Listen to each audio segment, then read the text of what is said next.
말씀 제목 따라 하시죠. 그렇게 해서 이렇게 됐습니다. 인생은 거저 얻어지는 게 없습니다. 휭제만 나고 넝굴째 굴러 들어오고 뚝딱 떨어지고 팔짱 끼고 있으면 내게 그냥 이게 무언가 다가오는 것 기대하시면 안 됩니다. 내가 무언가 땀을 흘려야 됩니다. 수고하고 노력해야 됩니다. 나의 진액을 이제는 쏟아내야 됩니다. 잠도 바꿔야 되고 먹는 것도 바꿔야 되고 고생하는 것도 스스로 택해서 해야 결과물을 얻을 수가 있어요. 그래서 그때 그렇게 했더니 이렇게 좋은 결과가 있을 수도 있지만 그때 그렇게 함부로 했더니 가볍게 여겼더니 그때 놓치고 듣지 않고 했더니 내가 병이 생겼네, 내가 실패했네, 내가 불행해졌네. 인생은 명암이 갈리기 마련입니다. 그때 양지의 것을 택했으니 양지의 결과를 이렇게 맺는 사람도 있고 그때 음지의 것을 택했으니 음지의 결과를 이렇게 맺는 사람도 반드시 있습니다. 왜 이런 말씀 드리냐면 오늘 여호수아 5장을 우리가 상고하고 있어요. 대단히 중요한 분기점의 장입니다. 구조를 말씀드리면 여호수아 1장부터 4장까지는 꿈에 약속한 땅 드림랜드 가나안 땅에 드디어 미래 세대 2세대가 요단강을 건너 가나안 땅에 입성했습니다. 이제부터는 뒤로 돌아갈 수가 없어요. 눈앞에 펼쳐지는 가나안 땅은 그저 들어오기만 하면 거저 얻어지는 땅이 아니에요. 이제부터는 그동안 그들이 40년 동안 고생해 왔지만 이보다 더 심각한 고난이 어려움이 난세가 기다리고 있습니다. 뭐냐?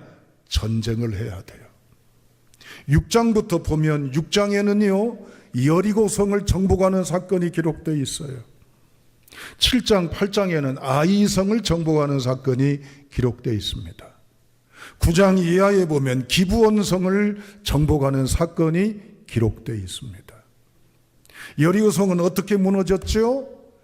이스라엘 백성이 전투력이 뛰어나고 전쟁 영웅이 있고 전략을 잘 세워서 철옹성, 난공불성인 여리고성을 정복했을까요? 천만의 말씀이에요.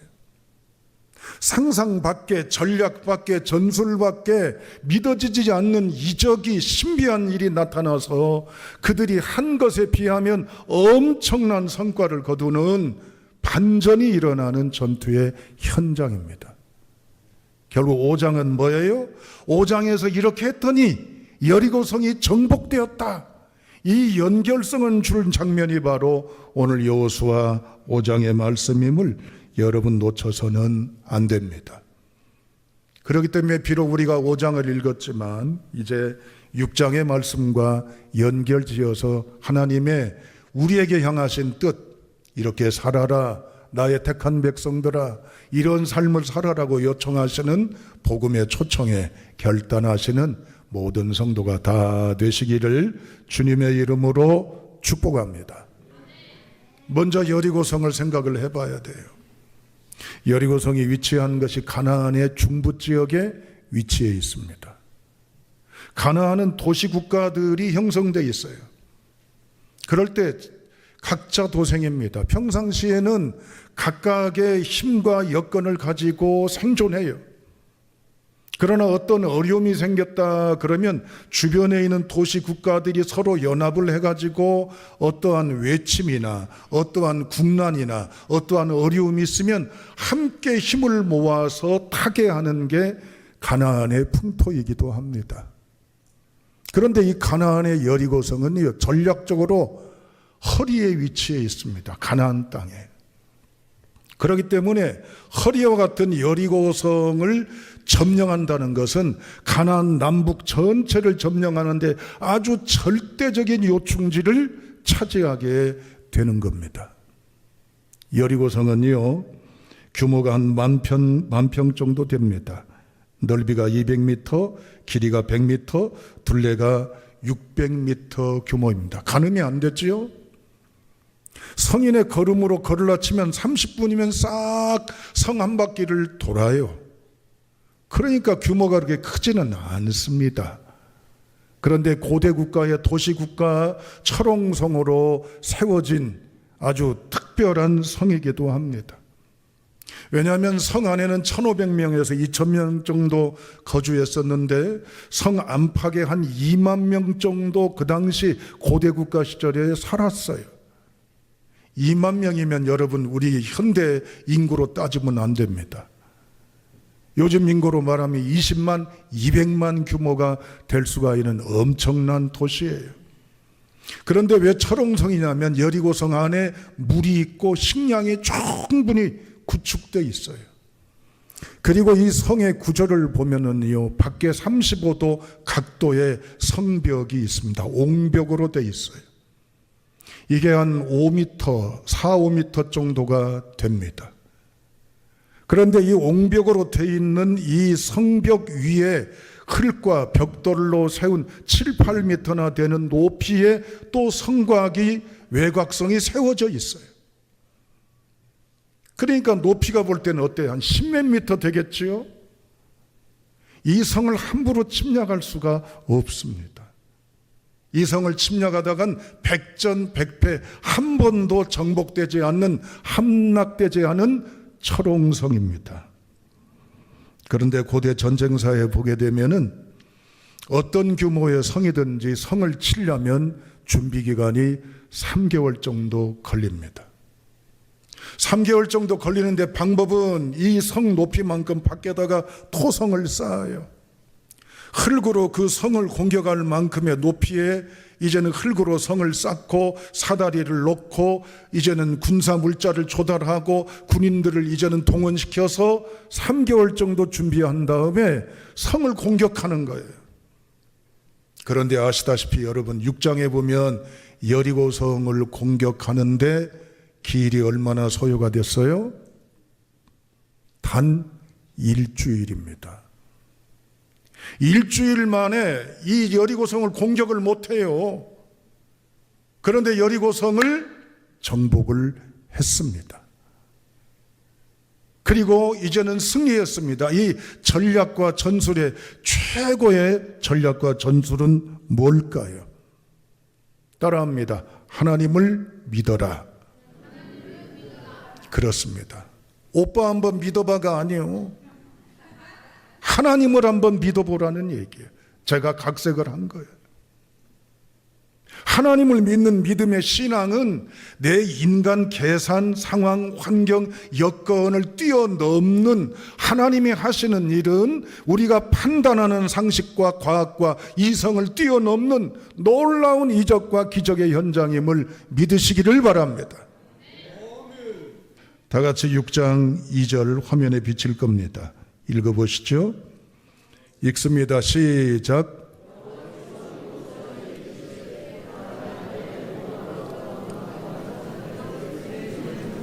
그대로 놔두시죠. 내가는 누구예요? 하나님이지요. 여리고와 그 왕과 용사들, 정관사가 있어요. 그 여리고, 그 왕, 그 용사들을 누구 손에? 여호수아의 손에, 이스라엘 백성들의 손에 어떻게 하겠다고요? 넘겨주겠다는 말이에요. 여기 넘겨준다는 이 말은 나타티라고 나와 있습니다. 내가 주다 그 말이에요.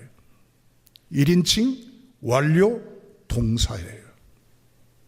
이스라엘 백성이 차지한 게 아니라, 이스라엘 백성이 승리해서 깃발 꽂은 게 아니라, 내가 이미 정복해 놨고 내가 이미 승리해 놨고 내가 점령한 것을 너에게 주겠다. 할렐루야. 사람에게는 소망이 있고 기대가 있고 소원이 있어요. 내가 이거 이루어지면 좋겠다. 이런 것이 이제는 내게서 해결되면 좋겠다. 내가 죽기 전에 이거 봤으면 좋겠다. 내가 이거 죽기 전에 볼 수나 있을라나, 해결하는 것이 이제는 누릴 수나 있을라나 싶은 불가능하게 여겨지는 것들이 얼마나 많아요. 그 건강 문제이든 경제적인 문제이든 자녀들의 진로와 미래에 대한 여러 가지 바람이든 우리가 이렇게 간절히 원하는 건 뭐예요? 소원이기도 하고 비전이기도 하지만 내가 아무리 해도 안 되는 불가능한 여리고 같은 현실 앞에 놓여 있다는 얘기입니다. 그러나 잊지 마십시오. 하나님은 우리에게 미리 준비하시고 계획하시고 예비하셔서 우리에게 지금 향하여 다가오고 있음을 기대하시길 주님의 이름으로 축원합니다. 그런데 문제가 있어요. 여러 차례 말씀을 드렸습니다. 성경은 일방적이지가 않습니다. 물론 구원에 관해서는 일방적이십니다. 그러나 분명히 성경에는 His part, 그분이 하실 부분, Our part, 우리가 해야 될 부분이 쌍립되어 있음을 알 수가 있어요. 하나님은 여리고성을 주겠다고 지금 준비해 놓고 있어요. 그러면 문제는 우리는 어떻게 해야 돼요? 그 성을 받아들일 수 있는, 그 선물을 받아들일 수 있는 준비, 반응, 태도가 있어야 할 거 아니에요. 그게 뭐냐? 오늘 5장의 말씀입니다. 다 같이 5장의 말씀 가운데 2절 말씀 보도록 하십니다. 2절 말씀입니다. 시작.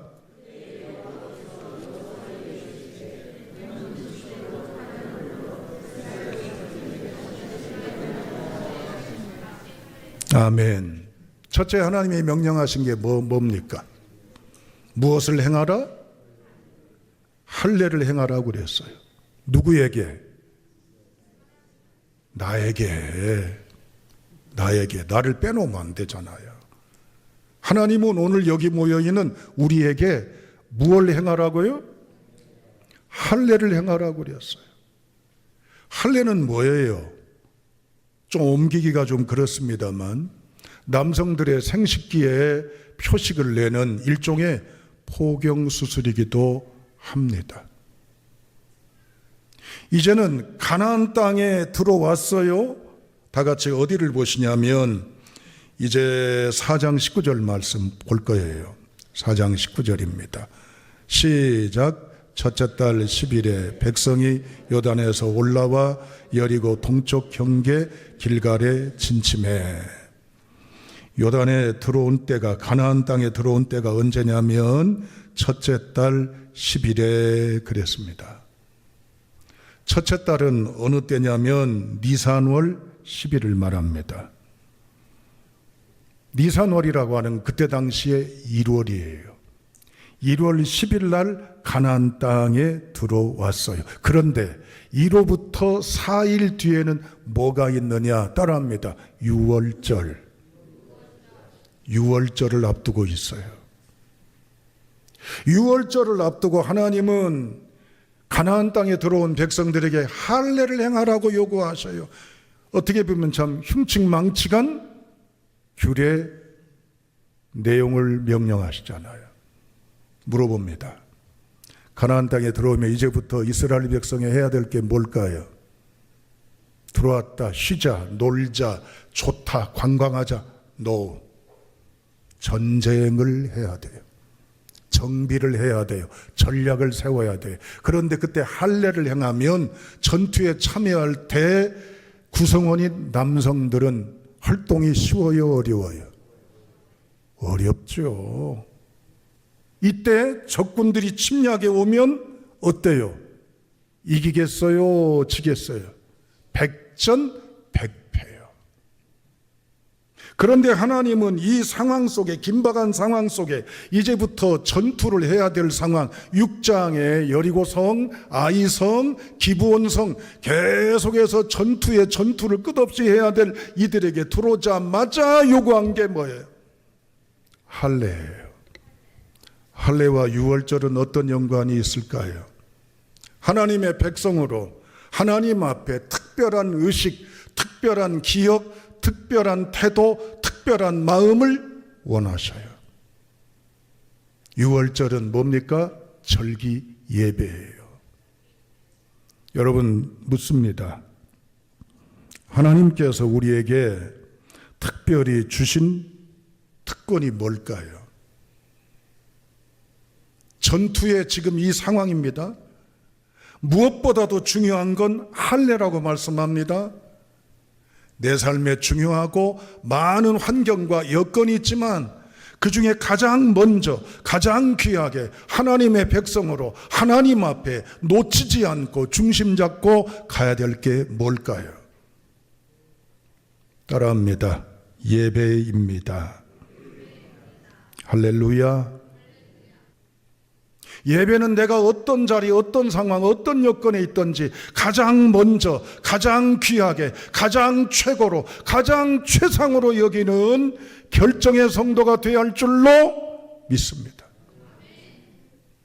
이게 하나님이 요구하시는 바예요. 이 마음으로 하나님 제1로 같이 움직였으니 여리고성이 무너진 것이에요. 오늘 우리가 살아가면서 가져야 될 마음이 바로 뭘까요? 오늘 이 자리가 무겁고 답답하고 경직되고 괴롭고 고통스럽다? No! 하나님을 만나는 은혜의 자리가 될 수 있기를 주님의 이름으로 축원합니다. 그래야 주의 임재 아래서 우리가 나아가는 삶 속에 그 어떤 역경과 역풍이 가로막혀 있어도 여호와의 신권, 주권에 의해 살아갈 수 있는 승리의 성도가 될 줄로 믿습니다. 두 번째, 5장 10절부터 12절 말씀까지 읽어보세요. 5장 10절부터 12절입니다. 시작. 또 이스라엘 자손들이 길갈에 진쳤고 그달 14일 저녁에는 여리고 평지에서 유월절을 지켰으며 유월절 이튿날에 그 땅의 소산물을 먹되 그날에 무교병과 볶은 곡식을 먹었더라. 또 그 땅의 소산물을 먹은 다음 날에 만나가 그쳤으니 이스라엘 사람들이 다시는 만나를 얻지 못하였고 그해 가나안 땅의 소출을 먹었더라. 아멘. 가나안 땅에 들어온 지 사흘 뒤에, 할례한 사흘 뒤에, 나흘 뒤에 뭐 했죠? 유월절을 지켰어요. 유월절을 지킬 때 하나님께서 그들이 먹도록 하신 것은 하늘이 내려준 만나였어요. 가나안 땅의 농산물 소출이었어요. 농산물 소출이었죠. 그렇죠? 그런데 가나안 땅에 생산되는 여러 농산물을 먹지만 그 속에서 유월절을 잊지 말고 기억하고 지키라고 하나님이 말씀하신 거예요. 여러분, 우리가 이 세상에 살아갑니다. 이 세상 사람들이 추구하는 그 논리, 방법, 방향 따라가지 않고 힘겹고 어렵더라도 그 속에서 나는 하나님의 말씀과 하나님의 원리와 하나님의 원칙과 하나님의 규정 따라 내가 살겠습니다. 이 고백이 있어야 될 줄로 믿습니다. 그때 이런 고백의 중심으로 마음이 모아져 하나님이 명령하신 여리고를 향한 행진 속에 여리고성이 무너진 줄로 확신합니다. 이 땅에 보냄받은 여러분들, 세상에 여러분들에게 무슨 행복을 말하든 어떠한 여러 여건의 사상을 말하든 우리는 하나님의 말씀과 기본과 중심에 서서 살기를 소망하시는 온전한 성도가 다 되시기를 주님의 이름으로 축복합니다. 이제 마지막 세 번째, 오늘 본문의 말씀 13절부터 15절까지 읽어보시겠습니다. 자, 읽습니다. 시작. 여호수아가 여리고에 가까이 이르렀을 때 눈을 들어 본즉 한 사람이 칼을 빼어 손에 들고 마주서 있는지라. 여호수아가 나아가서 그에게 묻되 너는 우리를 위하느냐 우리의 적들을 위하느냐 하니 그가 이르되 아니라 나는 여호와의 군대 대장으로 지금 왔느니라 하는지라. 여호수아가 얼굴을 땅에 대고 엎드려 절하고 그에게 이르되 내 주여 종에게 무슨 말씀을 하려 하시나이까. 여호와의 군대 대장이 여호수아에게 이르되 내 발에서 신을 벗어라. 내가 선 곳은 거룩하니라 하니 여호수아가 그대로 행하니라. 아멘. 여호수아가 여리고성 가까이 정탐을 하러 갔어요. 그런데 갑작스러운 한 사람을 만납니다. 누굽니까? 큰 칼을 빼든 무시무시한 용사한 사람을 만납니다. 그게 누굽니까? 14절에 군대 대장이라고 나와 있습니다. 그때 여호수아가 묻습니다. 아군입니까? 적군입니까? 그런데 여기서 우리가 간과해서는 안 될 설교자의 눈에 비친 희한한 장면 하나가 있습니다. 군사령관이에요. 쉽게 말하면 국방부 장관입니다. 그런데 본문에 보면은 혼자 있어요. 부관 참모가 있어요. 비서실 직원들이 있어요. 수행요원이 있어요? 없죠. 혼자죠. 그런데 여기서 이 군사령관은 뭐라고 그랬습니까? 내 발에서 신을 벗으라고 얘기하고 있습니다. 신을 벗으란 얘기는 뭘까요? 유대는요, 사막 지역입니다. 엉성한 샌들 같은 이 신발도 신지 않으면 뜨거운 모래 이 사막을 다닐 수가 없어요. 된다든지 오랫동안 있으면 목숨까지도 잃을 위험이 있어요. 가시덤불이 많아요. 험난한 바위, 날카로운 돌들이 많습니다. 그러다 보니 반드시 신발을 신어야 됩니다. 그러나 이 신발을 벗는다는 건 뭐예요? 나의 알고 있는 상식, 나의 고집, 나의 의지, 나의 가지고 있는 역량, 이걸 누구 앞에 내려놓는다는 거예요? 하나님께 내려놓는다는 겁니다. 아멘. 신발을 벗는 경우는 두 가지입니다. 첫째, 어린아이입니다. 이 어린아이는 스스로 두 발로 걸을 수 있는 아이 말고 신생아입니다. 왜 그렇죠? 엄마 품에, 부모 품에 있으면 되기 때문에 굳이 신발이 필요가 없어요. 두 번째는 종입니다. 오늘 여호수아가 이 군사령관 앞에 뭐라고요? 나는 종이라고 얘기하지요. 종은요, 맨발로 다닐 수밖에 없습니다. 사랑하는 여러분, 우리의 삶의 환경과 여건이 어렵습니다. 언제나 내 인생이, 내 상황이, 내 환경이 나아질까 애타게 갈망하고 있어요. 그러나 반드시 하나님이 저와 여러분들에게 이미 응답과 형통을 준비하고 계십니다. 그렇다면 오늘의 우리는 어떻게 해야 될까요? 우리의 신앙은 엉성하고 느슨하고 단단하지가 못합니다. 그러나 다시 한번 하나님께서 우리에게 말씀하십니다. 나는 너에게 복을 주기로 이미 준비하고 있어. 예비하고 있고 이미 계획하고 있고 모든 게 세팅되어 있어. 그렇다면 첫째, 무엇을 회복해야 돼요? 할례, 유월절, 예배를 회복할 수 있기를 주님의 이름으로 축원합니다. 두 번째, 하나님의 의도에 맞춰 사셔야 돼요. 이 세상에 이런저런 철학, 처세, 논리, 여러 주장이 있어도 내가 왕따 소리를 듣고 외면을 당하고 답답하고 융통성 없다는 소리를 들어도 나는 무슨 계획에 살리라? 하나님의 시간표에 하나님의 의도대로 하나님의 원리대로 살아가리라. 마지막 세 번째, 나는 누구 편? 하나님 편. 나를 필요로 하신 그 하나님 앞에 더불어 동행하고 동역하고 동사하는 믿음의 돌이킴이 있길 주님의 이름으로 축복합니다.